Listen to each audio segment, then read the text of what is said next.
Guys, I'm advocate Dishank from Dishank law academy. आज हम पढ़ने जा रहे हैं चैप्टर ऑर्डर करेंगे आपका ऑर्डर 18 जो बात करता है आपका कि hearing of the suit and the examination of witness. Hearing of the suit and examination of the witnesses को एग्जामिन करना। The code of civil procedure code, the objection raised by the party during the recording of evidence by the commissioner shall be decided by whom. कि मतलब अगर उसके से related कौन करेगा, the court at the stage of argument. तो इसका answer क्या है? ए। In a suit of plaintiff himself wishes to appear as a witness, plaintiff खुद को as a witness लेकर आना चाहिए without any permission of the court, he may so appear। तो वो किस पे आएगा? only before any other witness on this behalf is examined। only जब आएगा only before any other witness on his behalf has been examined, उसके behalf पे examine हो। तो इसका आंसर क्या है? डी। अब है हमारा order 18 rule 4A1। CPC examination chief as witness shall be recorded by. किसमें रिकॉर्ड होगा आपका वो? On affidavit, evidence by the way of affidavit होता है उससे, ठीक है। एग्जामिनेशन चीफ जो होता है उसका ऐसे होता है, evidence by the way of affidavit. The proposition are under order 18 rule 2 CPC 1908। A copy of a written argument shall be furnished simultaneously to the opposite party. Adjournment shall be granted generally for the purpose of filing written argument. The court cannot fix any time for an oral argument। तो इनमें से कौन सी आपकी बात है? तो इसका answer है A. A is correct and second and third are incorrect, ठीक है। तो रिटर्न आर्ग्यूमेंट्स की फर्निश करनी पड़ेगी साइमल्टेनियसली अपोजिट पार्टी को, सेकंड थर्ड इसमें गलत है। The commissioner appointed for recording evidence in a civil suit cannot do which of the following act? Which of the following act? Order 18 Rule 4। तो order 18 rule 4 CPC decided the objection raise during the recording of evidence. यानी कि commissioner appoint, अगर एक commissioner appoint हुआ है, ठीक है, किस लिए? रिकॉर्डिंग एविडेंस करवाने के लिए, ठीक है। तो decide objection raise during the recording of evidence, तो वो ऑब्जेक्शन रेज करवा सकते हैं। तो इसका आंसर है suit can not be do, ठीक है। तो कैन नॉट बी आर्ग्यूमेंट्स में आप कर सकते हैं। तो इसका आंसर क्या? B. in every case the examination shall be on affidavit। A है इसका answer. Which one of the following order and rules under CPC provide that in every case the examination in chief of a witness shall be on affidavit? किसमें बात बोलेगी? 18 rule 4(1) में, ठीक है, बहुत important है। What is in not correct about 1884? इसमें हमें नॉट करेक्ट ढूंढना है।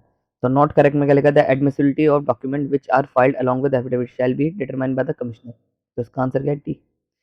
इंपॉर्टेंट है, ठीक है, क्योंकि बाकी सारे ठीक है। The examination of witness shall be on affidavit, cross examination commissioner has shall be appointed, the district जज shall be prepare a panel of commissioner to record evidence. तो इसकी यहाँ ये 3 सही है।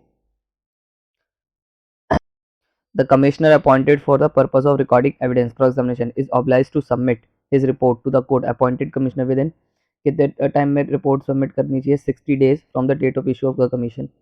60 days में, जब कमीशन इशू हुआ 60 days में ये अपनी रिपोर्ट सबमिट करेगा, ठीक है। तो इसका आंसर क्या? सी। इंपॉर्टेंट है, नोट डाउन कर लो। When the English is not language of the court, evidence may be taken in English if all the parties had do not object। अगर पार्टी को ऑब्जेक्ट नहीं है तो इसका आंसर बी है। एग्जामिनेशन डी बेंच से S C order 18 rule 16 CPC examination of witness before the hearing. Examination of witness before the hearing, ठीक है, कि मतलब एग्जामिन कर दिया जाएगा विटनेस को बिफोर हियरिंग, हियरिंग से पहले। A witness who has already been examination can be recalled under 18 rule 17। ठीक है, कब बुला सकता है? आपका जो वो है बाय द कोर्ट, ठीक है, कोर्ट के कहने पे दोबारा।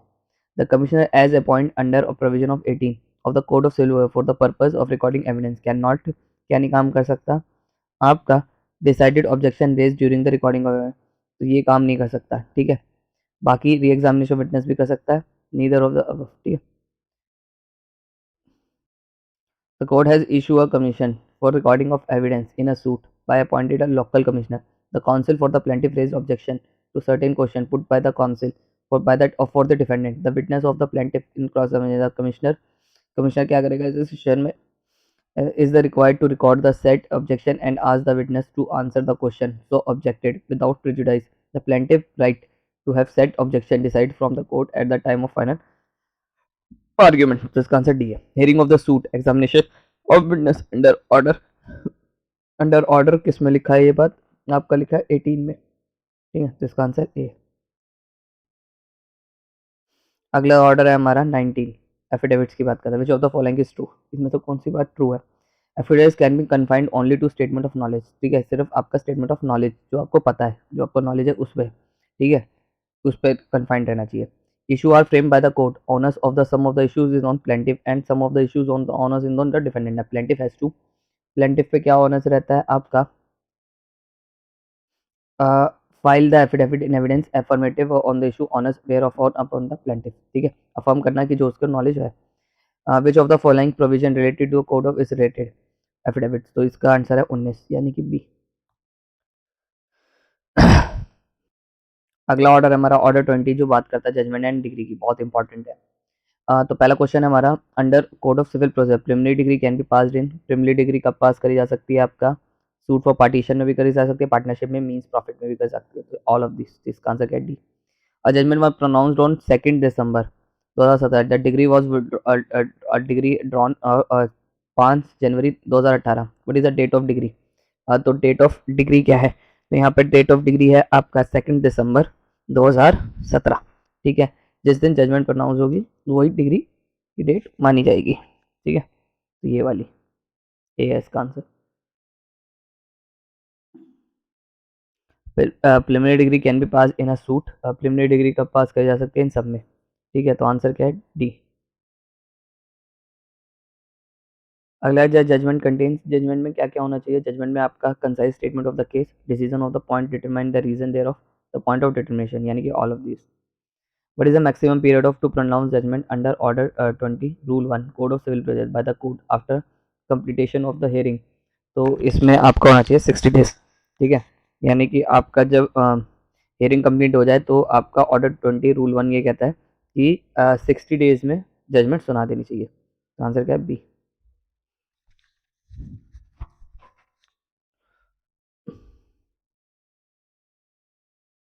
अगला क्वेश्चन है हमारा कि और copy of judgment shall be made available to the parties order. कितने दिन में मिल जाने से 6 के तहत आपका immediately after the pronounce. Immediately. ठीक है, तो इसका आंसर है ए. इमीडिएटली मिल जानी चाहिए. ठीक है, किसकी? Copy of judgment. No preliminary degree is pass. कोई प्रिलिमिनरी डिग्री पास नहीं करी जाएगी in a suit seeking specific performance of sale agreement. ठीक है, इसका आंसर क्या है? B. The date of degree is the date on which the date of judgment is pronounce. Date of degree वही होगी जो डेट ऑफ जजमेंट होगी. ठीक है, तो answer A. According to order 20 rule 7 decree shall bear the date of decree की क्या date होगी? जो डेट ऑफ जजमेंट होगी. ठीक है, तो इसका आंसर ए है. After completion of the trial the जज pronounce the judgement but did not sign the degree. He is transfer then the degree prepared can be sign newly posted जज. तो इसका आंसर ए है. Order 20 rule 12 CPC provide the passing of preliminary degree in a suit. Preliminary degree in a suit क्या है? आपका possession and means profit. ठीक है, preliminary degree किस में हो सकती है? इसमें हो सकती है सिर्फ, बाकी इनमें नहीं हो सकती. ठीक है, तो इसका आंसर क्या है? सी. अब क्या है हमारा judgment. Judgment and degree has been deal with the order. किससे डील करता है? A. A suit for partition contain which of the following degree. Suit for partition में आपका क्या आ सकती है? प्रिलिमिनरी डिग्री भी आ सकती है, फाइनल डिग्री भी आ सकती है. ठीक है, सूट फॉर पार्टीशन में. What is the maximum time granted to the court by CPC to drawn up a degree after pronouncement of judgment. तो कितना टाइम लेते हैं? 15 डेज. ठीक है, यानी कि what is the maximum time granted to the court by CPC अब a degree after judgment. Maximum कितना टाइम होता है कोर्ट को ग्रांट करना होता है डिग्री के बाद? ये डिग्री है, इसके बाद 15 डेज के अंदर जजमेंट आएगी. Judgment degree have been deal with order 20 यानी कि under which of the degree amount directly pay the installments after passing the degree. तो इससे रिलेटेड डील करता है आपका. Under which of the degree amount may be directly directed for pay in the installments. Installments में भी पे कर सकते आफ्टर पासिंग द डिग्री. तो इसमें रूल 11 टू रूल 20 ऑर्डर 20 है. ठीक है, तो इसका आंसर बी है। After passing of degree for payment of money, on the application of the judgment debtor, the court not order the payment of the amount of degree shall be made by the installments. तो इसका answer क्या है? Without the consent of degree holder. तो इसका answer क्या है? T. Which order of the civil procedure code detail rule regarding the judgment and degree? तो इससे रिलेटेड बात करता है आपका ऑर्डर 20। ठीक है। In which of the following suit the CPC provide passing a preliminary degree? इनमें से कौन से सूट में प्रिलिमिनरी डिग्री आ सकती है? तो साफ, ठीक है, डी है, इंपॉर्टेंट है। Details rule regarding decree and dealt in detail detailed rules regarding decree are under order 20 से ऑर्डर 20 से रूल 1 से लेके 5। इसका आंसर क्या है? ए। आई होप आपको मेरी वीडियो पसंद है। वीडियो पसंद है तो चैनल को सब्सक्राइब करो।